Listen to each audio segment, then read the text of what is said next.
Good evening, and thank you for joining the Voice of Many podcast with your hosts, Yolanda and Vanessa. This afternoon, we have with us a guest who was born in Athens, Greece, as a Air Force brat, but now she is in the NC. Yes, NC, North Carolina. She's also a graduate from UNC Greensboro. She has been writing and helping small businesses, creating, publishing, you name it. She's been doing it all. And one thing is she's also have won, let's say, numerous awards on her shoulder. I mean, she's done so much and continuing to do even more. But today we have with us Teri Brown, and Miss Brown is going to speak with us about one of her latest books, and it is called Sunflowers Beneath the Snow.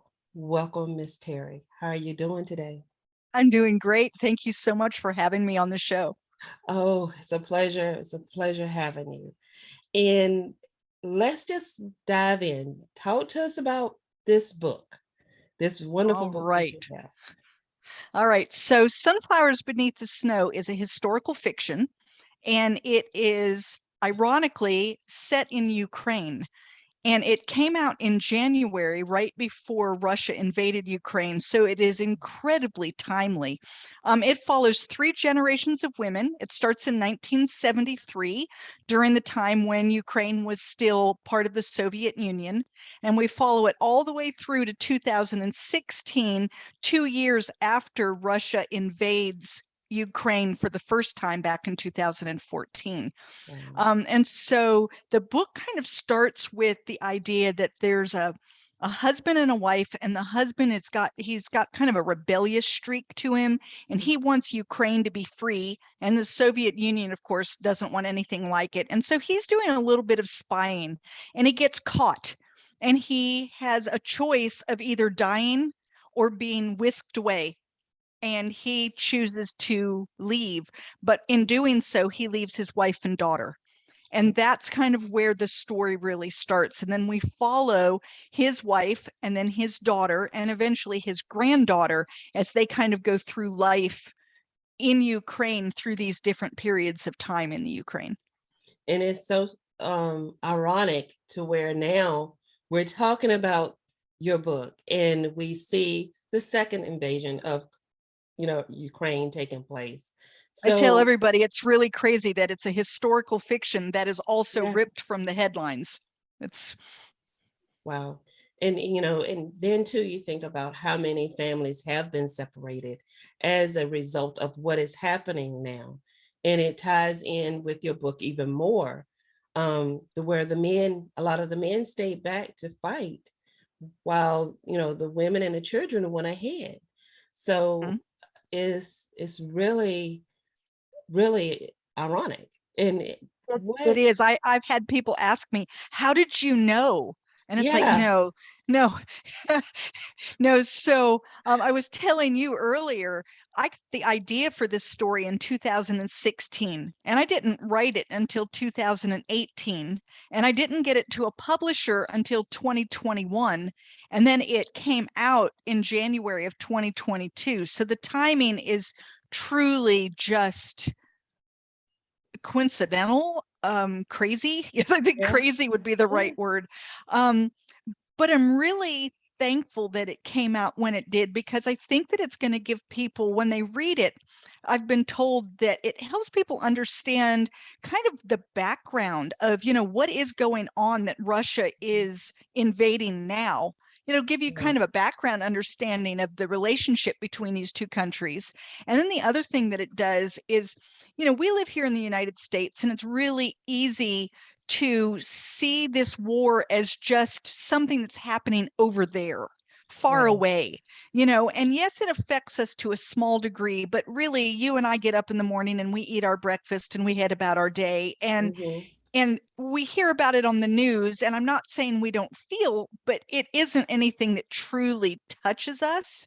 But after reading the book, you kind of now know people, That's the way it feels. And once you know someone in the situation, how you feel about that situation is different. So I'm hoping that the book will kind of generate an empathy, because I think the only way to get rid of this war and hatred is through empathy and understanding. So true. So true. You want to add to that, Vanessa? I was just going to say the fact that, too, it's showing where the generations are now and where they came from your book. And like you said, it will give more people a perspective of what they are going through now, but also what they went through before, and why people of Ukraine fight so hard. Yeah. Because they've been through this so many times and they're sick and tired of it. But at the same time, too, they are survivors. And they just continue to fight because they know it's not right. And at the same time, too, their families are being affected. They have families who are in Russia and in Ukraine. So it makes things difficult for everybody. Yeah, And it's not an easy situation. It's not something that we can just, throw a Band-Aid on. It's a very long-term situation, and it's going to take a lot to get this straightened out. But like I said, I'm hoping that by reading, you and I can't go to Russia. We can't go to Ukraine right now. I mean, those options are really off the table. So how else can we really learn and understand? And I think one of the ways is through literature. That's how you can put yourself in the shoes of someone else and get that understanding of, like, what are they going through? And the three generations of women, they see things very differently. You have the one who pretty much grew up with Soviet control, and it's what she knew, and she kind of was a party line tower. And then her daughter, who had more of that rebellious spirit, and then the granddaughter, who's kind of like, what's the big deal? We're free. Why are you still complaining about it? And then to find out that then Russia invades and like knocks her world apart. And so it's really interesting to watch how those women kind of navigate all the different things that are happening in Ukraine. Wow. So what has been your biggest takeaway from your book so far? I think I've been really surprised. I've heard from a lot of people who have Ukrainian heritage. And one of my, you always have that fear in the back of your head, like, I'm not Ukrainian. And I'll tell you in a minute how I got the idea for the story, but I'm not Ukrainian. I've never been to the Ukraine. I don't speak Ukrainian. And you worry a little bit, like, what if I got it wrong?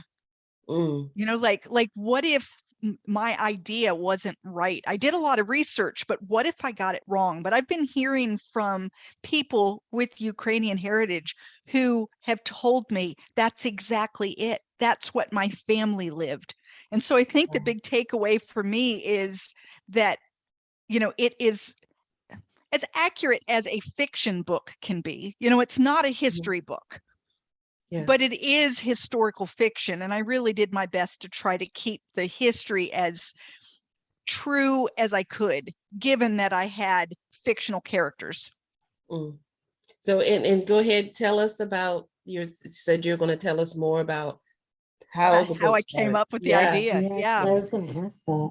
Yeah, so the youngest character of the three daughters is very loosely based off of someone that I know. Two of my three daughters worked at a Girl Scout camp every summer as camp counselors, and they always have international students that come in too. And one of these international students was a girl by the name of Ksenia, who was from Ukraine, and she came in 2013 and then was lucky enough to be able to come back again in 2014. But in August, when it was time to go home, she couldn't go because Russia had invaded Ukraine, and Russia had invaded Ukraine exactly where her parents lived. So there was no home to go home to. Her parents were okay. They had to relocate, but she couldn't get home. So she got her visa extended and started working with a lawyer trying to get that emergency ability to stay in the United States. And her lawyer said, you know, I'm not going to get it done fast enough. It's not moving fast enough. We're going to have to send you to Poland and put you in a refugee camp. And she didn't want to do that. She doesn't speak Polish. Her family wasn't in Poland. You know, if she can't be in Ukraine with her family, then she'd rather stay where she was. So she went to New York City and she kind of disappeared into the Brighton Beach area, and continued working with a lawyer. A few months later, was able to get whatever that status is that allowed her to be here legally and permanently, at least, you know, during this period of time. And in 2016, she came to visit one of my girls for her birthday, sitting in my office, and she's telling me this little tiny sliver of a story of something that happened to her in New York City. And I thought, that just can't be true. Like, we must be having a communication barrier. There is no way that what she's saying and I'm hearing are the same thing. So I repeated it to her, and she agreed that it was true. And I thought, that little sliver of a story has got to be a book or a movie or something. And so I ended up creating 82,000 words of fiction so I could tell that little tiny sliver of a story. Wow. So in the very last chapter, not the epilogue, but in the last chapter, the last 2 or 3 pages, that's real. Everything else is not. Well, those watching, those listening, in order to find out what happened, we strongly recommend that you go ahead and get the book. Oh my goodness. That is something. So what has brought you, I know you talk about different Ukrainians, you know, people from the area telling you how much they appreciate, how much they can say, yes, this is what happened. But what has drawn your faith in this walk, this journey that you've taken with this book? This book has been, we'd have to go so far back in my life. I spent 14 years in an emotionally abusive relationship. And when I heard this story, I was still in that relationship. And I knew this was a story that needed to be written, but I couldn't write it because I didn't believe in myself. I mean, I didn't believe I had the ability to even consider writing it, despite the fact that I was writing for small businesses and doing well with that. I had been told there was no way that I could do something like this. And so I didn't believe in myself. And I left that relationship in 2017. And I wrote this book in 2018, but I was still afraid to get it to anyone. Because what if it's no good? What if it's, you know, I didn't need anyone to tell me that I couldn't do it. Like, I already knew that. And so the idea of handing it to someone was really miserable.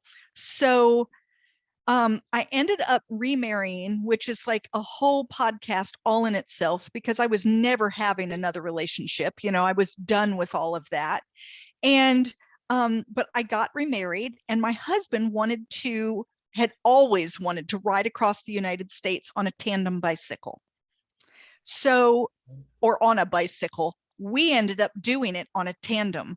And in the summer of 2020, we rode from the coast of Oregon to Washington, D.C., 3,102 miles on a bicycle. So, yeah, I'm watching your mouth. That's what everybody does. The kind of, whoa, whoa.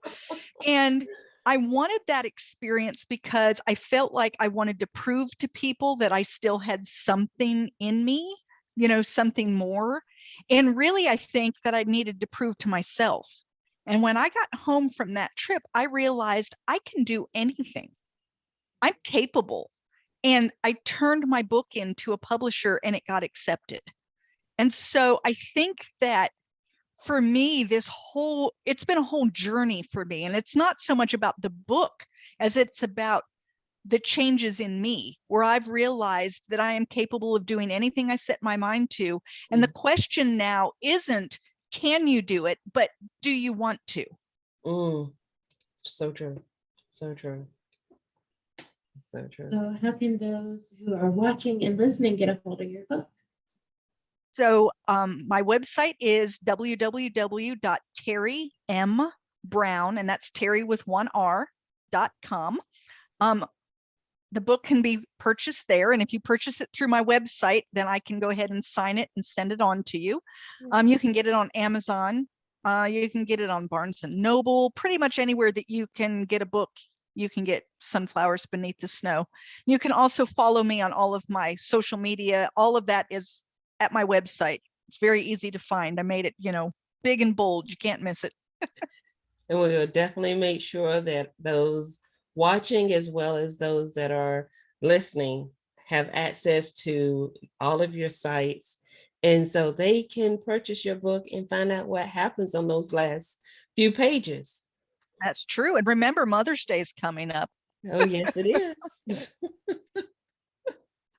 Oh, my. Well, we want to thank you so much, Teri, for joining us and giving us this honor of telling us about your book.